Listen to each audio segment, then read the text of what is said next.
woke up with the sunlight in my eyes, soft waves dancing hello under guys open ගොඩ sky. කාලෙකින් video එකක් දාන්නේ. අද දවසේ කාලසටහන පොඩ්ඩක් එහෙම වුණා. ඒක නිසා වීඩියෝ එකක් කරන්න පොඩි ටයිම් එකක් තියෙනවා. මම ප්ලෑන් කරගෙන නෙමෙයි මුකුත්. එකක් වාඩි වෙලා බස් තමයි ජීවිතේ. කොහොම හරි මම මේ දැන් අද ඉන්නකොට මම දැක්ක පොඩි දෙයක්. මම දැක්ක පොඩි පෝස්ට් එකක් ලංකාවේ නෙමෙයි. ඒකේ කියන්නේ එක ගෑනු ළමෙක් ගැන තිබ්බේ. කියන්නේ වීඩියෝ එකක් තිබ්බේ නිකන්. හැමෝම සෑඩ් රියැක්ට් දාලා තිබ්බා. එක්කෙනෙක් KSA ගෑනු ළමයාගේ නම කමෙන්ට් කරලා තිබ්බා ගැබී පෙටිටෝ කියලා. Google කරලා බලන්න. මම මෙච්චර වෙලා යාගේ ජීවිත කතාව කියව හිටියේ. ඇත්තටම ඒක ඔයගොල්ලෝ හොයලා බලන්න. එයා යාගේ බොයිෆ්‍රෙන්ඩ් ඔය ගිහලා දෙනවා වෑන් එකේ ජීවිතේ විදින ට්‍රිප් එකක් රට හරහා.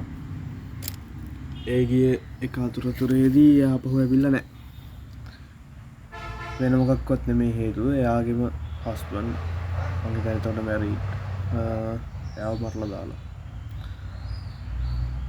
ඔහොම තමයි ජීවිතේ.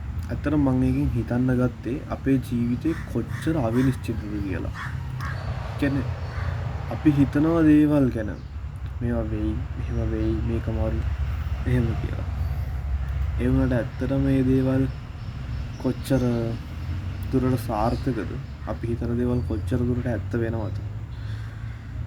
ඒක ඇත්තටම ලෝකේ තියෙන ලොකු ප්‍රශ්නයක්. මං හිතන්නේ මිනිස්සු ඒක ගැන නොදන්නකම නිසාම තමයි මිනිස්සු විදියට අපි මේ විදියට ජීවත් වෙලා මේ ඉස්සරහට යන්නේ.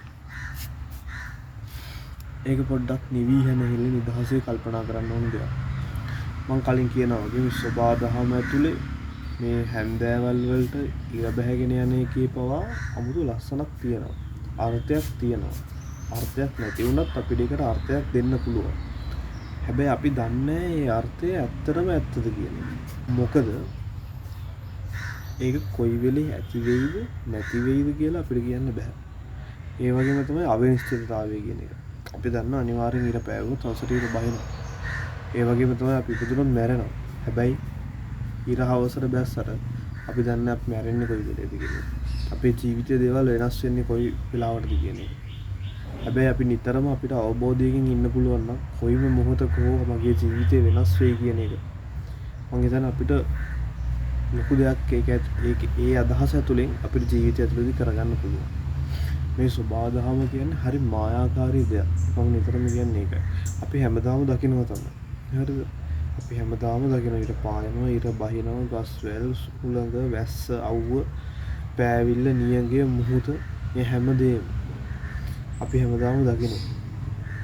හැබැයි එක දවසක් එක පොයින්ට් එකක් තියෙනවා. ඔයා එදායින් පස්සේ මේ ලෝකෙදී ඒ දකින හැම ඒ දිනදා දැකපු හැමදේම දකින්න වෙනස්ම විදිහකට. මම ප්‍රාර්ථනා කරනවා ඕගොල්ලන්ට මේ පොයින්ට් එකට එන්න ලැබෙන්න කියලා.